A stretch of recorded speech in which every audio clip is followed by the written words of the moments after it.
Hello દોસ્તો, હું આપનો સાથી પરવેઝ મર્ચન્ટ મારી યુટ્યુબ ચેનલ પલ્સીસ ઓફ વિઝડમમાં આપનું હાર્દિક સ્વાગત કરું છું. દોસ્તો, શું તમે જાણો છો શા માટે ઘણા બધા લોકો પોતાના જીવનમાં સફળ થતા નથી?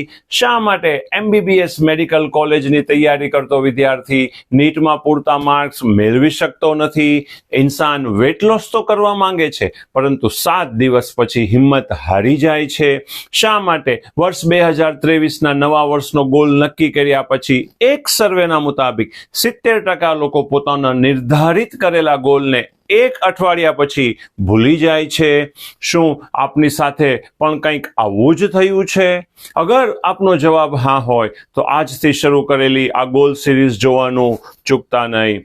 દોસ્તો, આપણામાંથી મોટા ભાગના લોકોએ પ્લેનમાં મુસાફરીનો અનુભવ પ્રાપ્ત કર્યો હશે. એરપોર્ટ ઉપરથી પ્લેન ટેક ઓફ થયા બાદ પાયલોટની સૌથી અગત્યની જવાબદારી દરેકને સહી સલામત નિશ્ચિત સ્થાન અને નિશ્ચિત સમયે પહોંચાડવાની છે, અને તેના માટે સૌથી અગત્યનું પરિબળ ફિક્સ્ડ ડેસ્ટિનેશન એટલે કે આપણો ગોલ અને ત્યાં પહોંચવા માટે જરૂરી ડિરેક્શન. ખરું ને? દોસ્તો, એરપોર્ટ ઉપર આપણા હાથમાં ટ્રોલી બેગ હોય, કોઈ આપણને પૂછે કઈ તરફ જઈ રહ્યા છો, તો આપણે તરત જ કહેશું મુંબઈ જઈ રહ્યા છીએ, ગોવા જઈ રહ્યા છીએ, દિલ્હી જઈ રહ્યા છીએ. પરંતુ ઇમેજિન કરીએ અને આપણે જવાબમાં કહીએ મને ખ્યાલ નથી કઈ તરફ જઈ રહ્યો છું. આ સાંભળીને પૂછનાર વ્યક્તિ શું વિચારશે? ગાંડો થઈ ગયો છે? મૂર્ખો છે? એરપોર્ટ ઉપર છે, બેગ હાથમાં છે અને કહે છે જઈ તો રહ્યો છું, પરંતુ ખબર નથી ક્યાં જઈ રહ્યો છું. મારો સવાલ આપને છે, આપણે અને આપણા બાળકો દરરોજ સ્કૂલે જાય છે, હોમવર્ક કરે છે, રીડિંગ કરે છે, એક્ઝામ પણ આપે છે અને સારા માર્ક સાથે પાસ પણ થઈ જાય છે, પરંતુ તેમને ક્યાં પહોંચવું છે તેમને ખ્યાલ જ ના હોય તો? એટલે કે આપણી પાસે આપણી જિંદગીમાં ગોલ હોવો ખૂબ જ જરૂરી છે.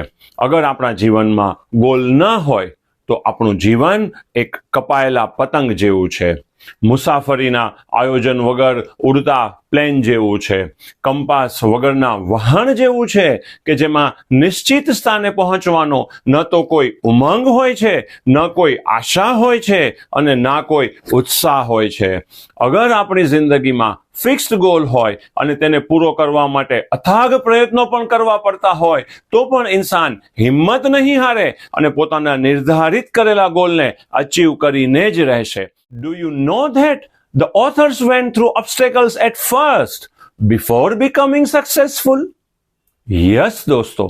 One of the most famous book, Chicken Soup for Soul ને પબ્લિશ કરવા માટે 44 times રિજેક્ટ થઈ હોવા છતાં તેના ઓથર્સ જેક અને માર્કે 45મી વખત પબ્લિશર્સ પાસે ગયા અને જ્યારે આ બુક પબ્લિશ થઈ એટલે કે એટલી પોપ્યુલર થઈ ગઈ કે સેમ ટાઇટલની સાથે 250 કરતા પણ વધારે એડિશનને પબ્લિશ કરવામાં આવી હતી. સતત 5 વર્ષ સુધી આ બુક બેસ્ટ સેલર લિસ્ટમાં સામેલ થઈ હતી. આ ઉપરાંત તેઓના ઓથરે આ જ ટાઇટલ સાથે ટેલિવિઝન સિરીઝ, મૂવીઝ અને પોડકાસ્ટ પણ ડેવલપ કર્યા. આ ઉપરાંત તેમણે પેટ ફૂડ્સ પણ બનાવ્યા. દોસ્તો, જેક અને માર્ક પાસે એનો ગોલ નિશ્ચિત હતો અને એના લીધે જ તેઓ પોતાના ગોલથી હટ્યા નહીં. તો જેક અને માર્કની પાસે તેમનો ગોલ ના હોત તો શું આટલા બધા તેઓ ડેવલપ થઈ શક્યા હોત? તાજેતરમાં જ યુપીએસસી દ્વારા લેવાયેલી એક્ઝામમાં વિજયવર્ધન કે જેને ઓલ ઇન્ડિયા રેન્કમાં 104 નંબર પ્રાપ્ત કરી આઈએએસ ઓફિસર બન્યા. શું આપ જાણો છો દોસ્તો કેટલા પ્રયત્નો પછી તેઓ સફળ થયા? યુપીએસસીની પ્રિલિમની એક્ઝામમાં 4 ટાઈમ્સ અને ગવર્મેન્ટ જોબની એક્ઝામમાં કુલ 35 ટાઈમ્સ ફેલ થયા હોવા છતાં તેઓએ હિંમત હારી નહીં અને પોતાનો નિર્ધારિત ગોલ અચીવ કર્યો. શું આપની પાસે પણ નવા વર્ષનો ગોલ રેડી છે?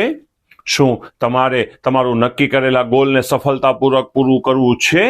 દુનિયામાં કેટલા લોકો પોતાનો ગોલ ફિક્સ્ડ કરે છે? દુનિયામાં કેટલા લોકો પોતાના ગોલને લખે છે? શું ફક્ત ગોલ નક્કી કરી નાખવાથી સક્સેસ મળી જાય? આ સવાલોનો જવાબ નેક્સ્ટ એપિસોડમાં. એ પહેલા હું વર્ષ 2024ના આપના ગોલને જાણવા માટે ઉત્સુક છું. નીચે આપેલા નંબર ઉપર જલ્દીથી ટાઈપ કરીને અમને જણાવો અને અમે આપીશું આ બાબતે જરૂરી tips. Thank you very much.